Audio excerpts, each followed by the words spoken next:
going to have a little bit of a check-in on fatigue index with Mr. Simon Brundish, because Simon, we actually have some injuries. We have 3 injuries. So, I mean, it's been a while. I know. Yeah. 3 injuries. I mean, the crisis. This is the crisis. So what I wanted to get from you was a bit of status on your view on the injuries, return to play likelihood for the 3 players, and then also the impact on fatigue index. Okay, so first of all, I just want to give a comparison of where we're at at the same point of last season. So 34 games compared to last season at 34 games. We had 153 games missed through injury, and we're at 94 for this one. And the average for the previous 5 years would have been 147 games missed. So we're about half it. We've halved it. No. Yeah, we're about 60%. 60% of those injuries. Yeah. So something very positive has happened, but I would suggest something very positive happened in player purchases. We've talked about it many times, but replacing over the course of the last 3 years, Henderson, who was an injury guy, and Naby Keita, big injury guy, and Thiago, the biggest of all injury guys, and Milner, to be honest, to some extent. And Milner, who started to be one of those, but then also last season we had Freaks. Ox is an injury guy we had taken out, and then last season Bajcetic was a huge injury guy. Yeah.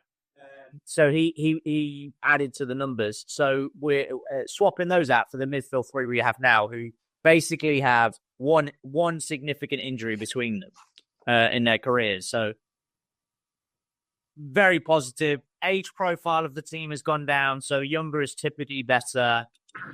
And we made smart purchases, and I'm really interested in how this season plays out, as we are. As we've talked many times, but we have really high game demands on these lads in terms of where they're at compared to their previous history of game time, both in minutes played, in games played, in minutes per week played, which is a really important factor in this and that people don't talk about.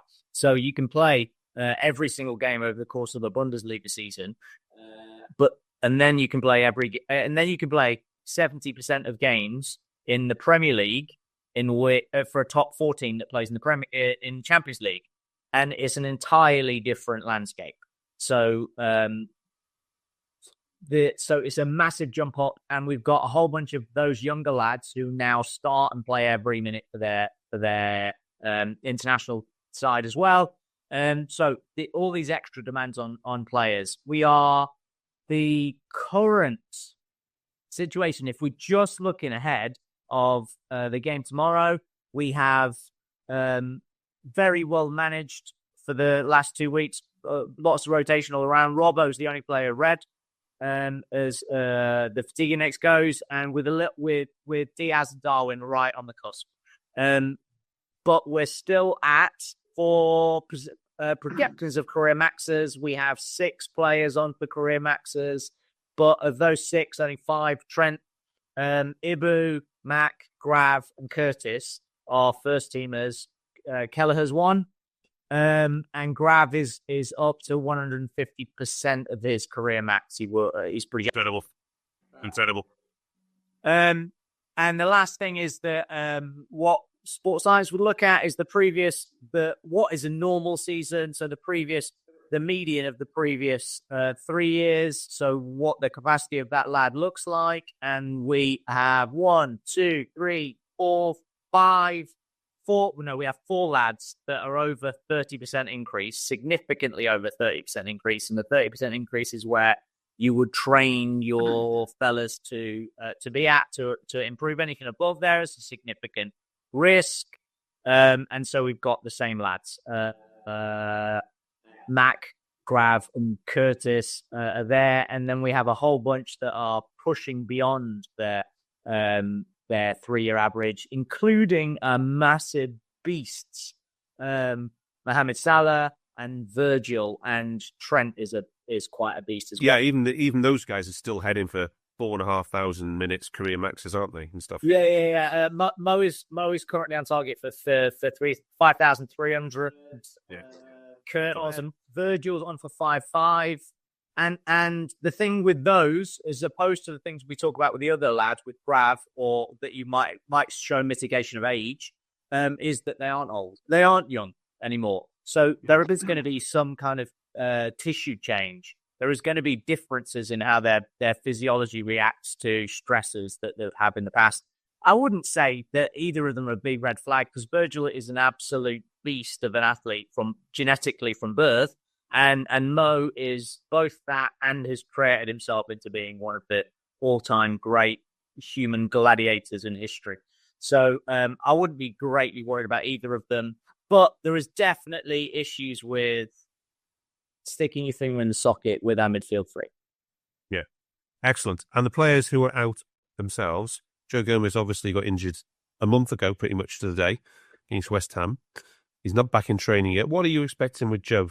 We never really got the understanding of the severity, the grade of the hammy. What's your gut feeling on this?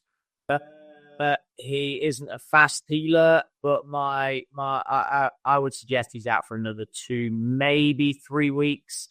My issue with Joe is the compounding of injuries within a set position. So he wasn't primed.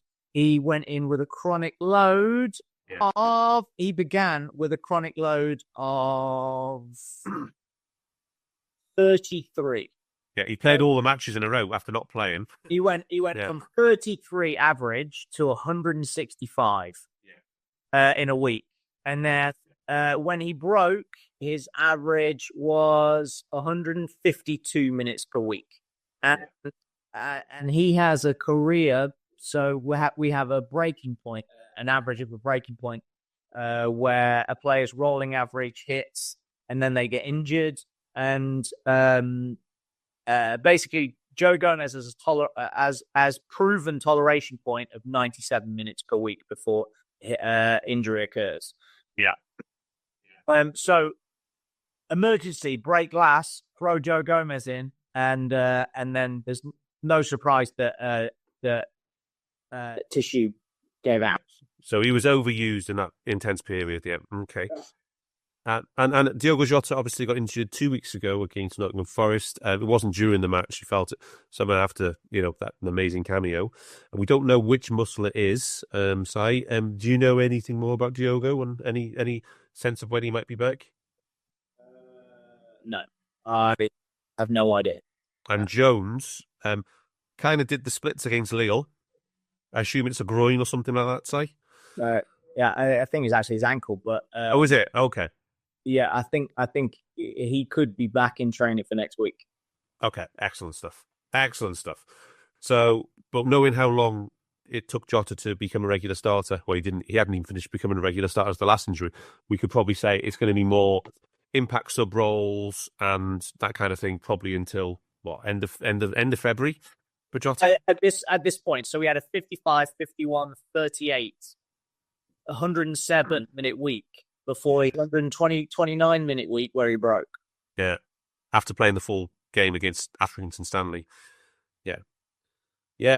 Okay. The most important thing, I guess, is to get all three of these players back into the rotation by the time the Champions League proper starts at the start of March. Yeah, I guess that's and don't get too excited that he's back now, so he can Everyone was getting kind of excited. Why isn't Jota back in team? Because he's been back for 2 or 3 weeks. But remember, 3-week rolling averages. Yeah. You can only improve load 30% week on week.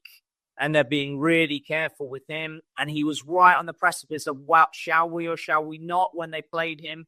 I would have left it for an extra week, an extra game week to be safe if you're going to play him. If you're weighing up those 2 games. And then win 0-0 away to Nottingham Forest. We're 1-0 down, aren't we? And then, the team needs it, so he comes on. So, That's what happens, yep. Yeah.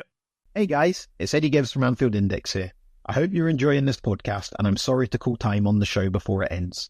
In the current climate, it's tougher than ever before to offer podcasts for free. At Anfield Index, we produce over 75 free shows every month, which I'm confident is unparalleled in the LFC sphere. Whilst we'd love to offer everything for free, the production costs now make this impossible. That said, we don't want to follow the model of other channels and lock all of our content behind a paywall. So what we've decided to do is to continue offering every show for free, but cut that offering to 30 minutes on our longer shows. So to get all of our shows in full and enjoy the best of everything we have to offer, we really hope you'll consider supporting the channel and signing up at AnfieldIndexPro.com. For about the price of 1 cup of coffee, you'll get every podcast in full with 0 ads. You'll also get access to our LFC VIP community, where you can enjoy live podcasts, engage with our podcasters, and chat with other Reds in real time. So that website again, AnfieldIndexPro.com. Join today.